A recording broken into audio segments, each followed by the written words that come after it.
really get you a seat there. And, you know, Glenn did that for me. And I think a lot more guys in motorsport in top positions should try and get some of their drivers in seats like that, you know. So I mean, for sure, I owe a lot to Nissan and, you know, and to Glenn for getting me in the VW or getting me in the Dakar, you know, and then be in the position to go to the Volkswagen team. Back to the local racing, and the Cape Race always features an expo at the V&A waterfront. Here's Pete again.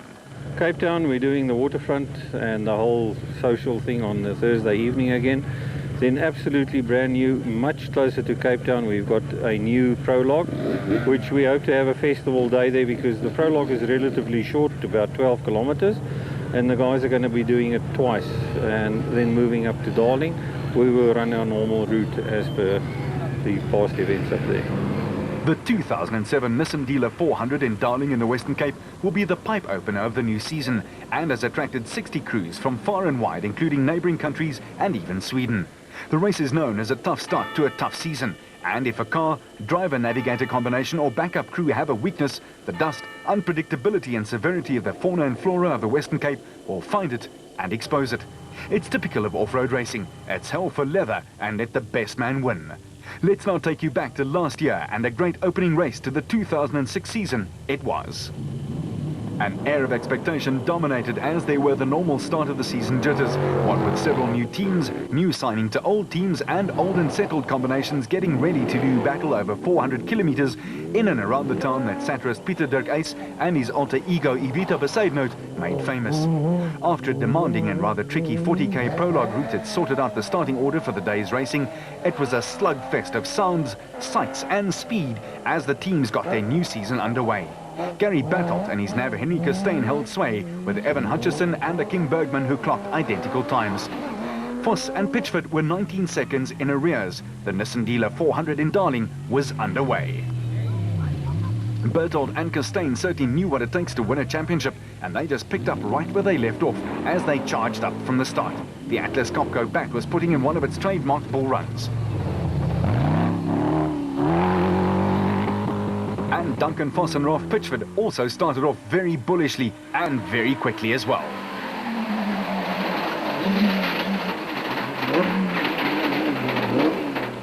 Another man who is well known for his bullocking runs is Hannes Grobler. The burly 51-year-old is still the only driver ever to have won the National Rally Championship and the National Off-Road Crown in one season way back in 1986. And all those years of experience was showing again in Darling. The Ford Racing Ranger team of Neil Woolwich and Kenny Scholthammer were trying out their SP car for the first time, and the signs were up. Men hard at work. Impressive, to say the least. They were well into the first of 3 laps over 125 Ks, and had sorted out all their early teething problems. But the revelation of the race had been Motorite's Brandon Harkis. His special had had a facelift with the appropriate Motorite branding, making it instantly recognizable. The man in the single-seater was on a mission. As for the M&M boys, Colin Matthews and Jean Moore in the Century Property bat, after starting from 7th, they'd steadily driven their way up, trying to clinch a top 5. The 2005 Class A champs Terence Marsh and Michael Whitehouse in the National Mobile Spec 1 bat were ultra steady like they had been in the previous season. It's clearly a strategy that works for them. Marcus Taylor and Mark de Chalane is another team that uses that same philosophy, and they were also progressing with surety on a tough but well-marked route, but one that claimed many punctures. The dust was also a factor for teams further back. Richard Schilling and his co Chris Davies in the Plastotech Racecar were ultra smooth and steady as they wound their way through the Western Cape scrub and was starting off a season that brought them very close to national honours. While Archie Rutherford and Craig Doubtfire in the second National Mobile bat were doing their sponsor's product a world of good with a fine showing.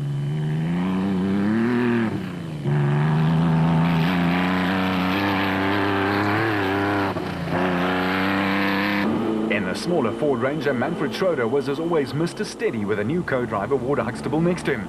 They did either have a litany of problems, from a broken side shaft 60 Ks into the first lap to some serious flats, but they kept going. Jalpi Visser and Chris Badenhorst in their Tyco Trucks Toyota were chasing hard, but they were caught in no man's land, clocking more than 3.5 hours for the first 2 laps, while the front teams were logging 3 hours. Bez Besaidnout and Johan de Bruin had started off in the 14th place and had to contend with a fair amount of dust, but they combined well to pass a whole host of cars. Even though they battled a loose CV joint, their first and second laps over 250 k's were super consistent. In the 19th position and second in Class D, it was Kutsia Labeskaghni and Johan Gerber who took their Raceonics Nissan hardbody to hell and back because a loose pipe on the gearbox cost them at least 40 minutes.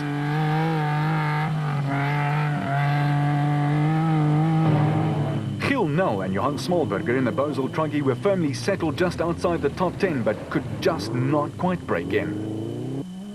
At the head of affairs, though, the elder statesman Hannes Grobler and his navigator Francois Jordan had taken control. With a normal mix of aggression and clever driving, they got themselves to the front to stay there.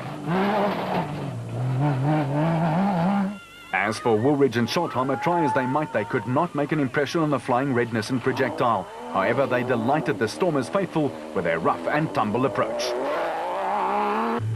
Fitness fanatic Duncan Foss and Ralph Pitchford were also trying to hang in, but lost some ground due to a few problems and could not get back into the groove. But in the special vehicle class, Harkes was storming to a very impressive solo win and complete domination of the category. Matthews and Moore kept going in the Century Properties bat as well.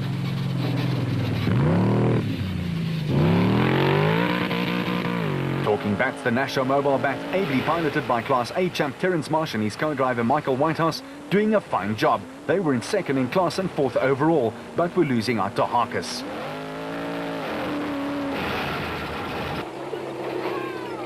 While Rutherford and Doubtfire were very steady, even though the water scared them a little.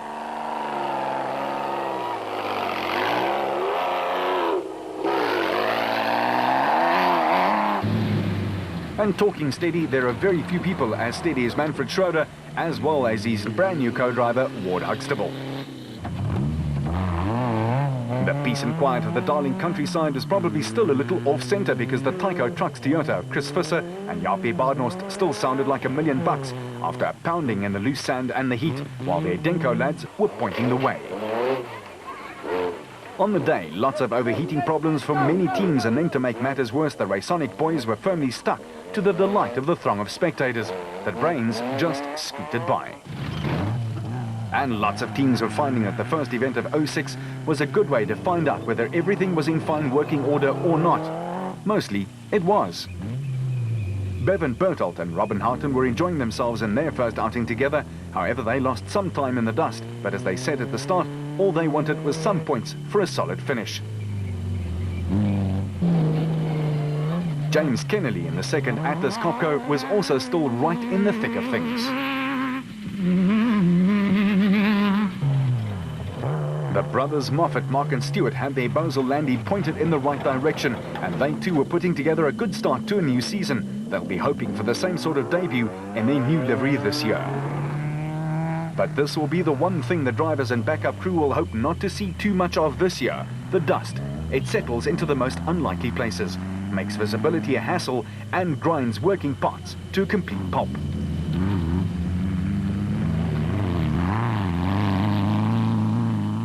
And it makes following distance a premium requirement, and overtaking a big problem too. And then, of course, for the lesser teams, maintenance of the cars at the service points are made so much more difficult as the fine dust settles into areas as yet unknown to some of the willing mechanics who help out. So there are many prayers for rain going up to the good Lord as we speak. But none of that stuff worries the old warhorse. He was at it again, Grobler on a mission to search and destroy. And Harkes would have made Dad proud as he was setting the pace and making all the running in Darling.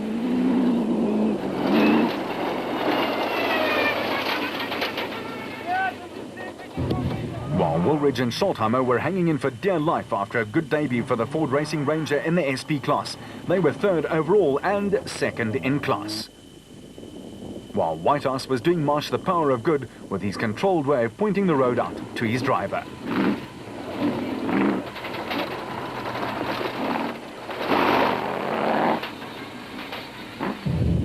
Foss and Pitchford fought on valiantly in the second Nissan. And this certainly was a case of waking up the neighbours.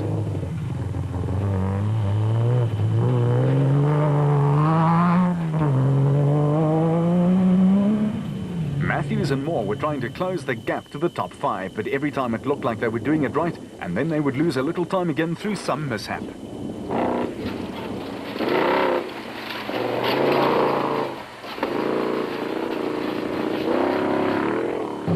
The Leo Conix Caloi Chev with John Moore and Ashley Thorne aboard also put together a solid last loop of 125 k's to get up the order quite a long way. But on the last lap, some cars were almost completely anonymous. Were it not for a diligent mechanic, he used his cleaning materials and his head to make the number visible. And the terrain in Darling should also not be written off as easy. The soft sand, undulations and hard ups and downs is a strain on any suspension. Even the fabled special vehicles take strain here. So nursing a car through the first 2 laps is paramount to your survival out there.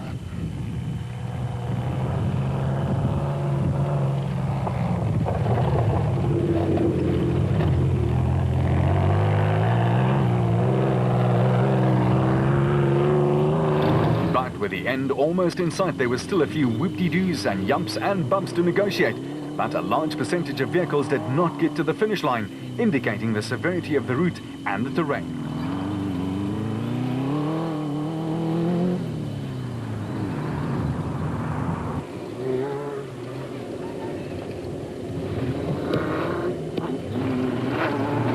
Meanwhile, Kennelly was flying towards the end despite 1 or 2 problems that slowed him. With another Toyota, that of Brian Martin and Oki Fourie, right up in the top 15, it made the score 3 for Toyota, 2 for Nissan, marking a season-long battle in the manufacturer's trophy, which was eventually won by Toyota, largely the contribution of their privateers, such as Chris Visser and the like, who performed consistently in each outing.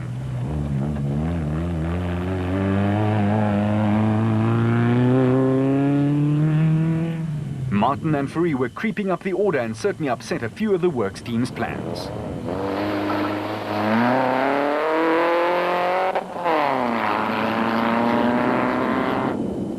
The off-road faithful were out in their droves as the expo at the V&A Waterfront had attracted many folks to Darling to watch the passing parade. But this one wasn't passing so quickly. Nick Gosler and Richard Carolyn in the Kopanang Hotel race car were 16th and 2nd in Class S.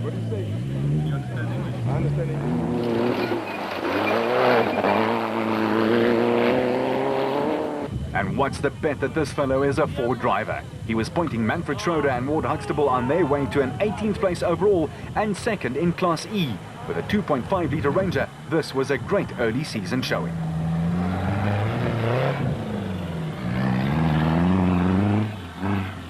While the Raconics lads were due to change their livery soon after this, which also changed their season and brought them a fine year's racing. Whatever the case may have been a year ago, though, there were some men there 12 months ago who will relish the chance to go back there and get their own back on the Cape's punishing route, its dust and heat.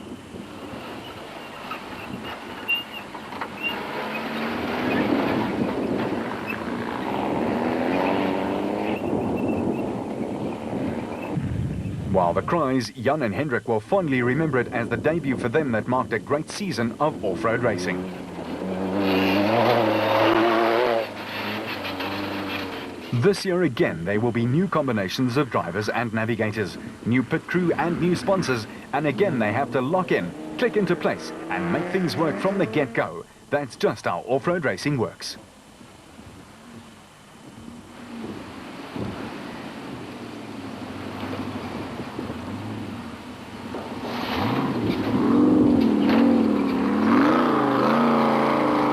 And if there are any weaknesses in these combinations, the stark reminders of it will be found out in the veld of the Western Cape in and around Darling. Out there, there's no place to hide.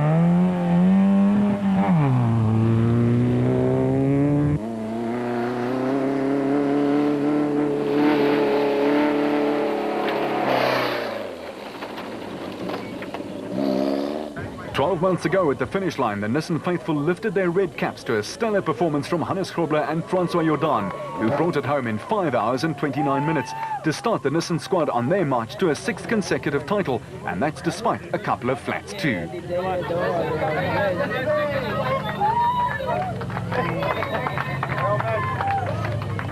And coming home with the drive of his life and surprisingly just more than a minute behind the Navara, it was Brandon Harkis who stunned friend and foe with his phenomenal drive. The Motorride team were ecstatic with a great showing from the new man in the team, and it was made even sweeter in view of the fact that he was in a single-seater.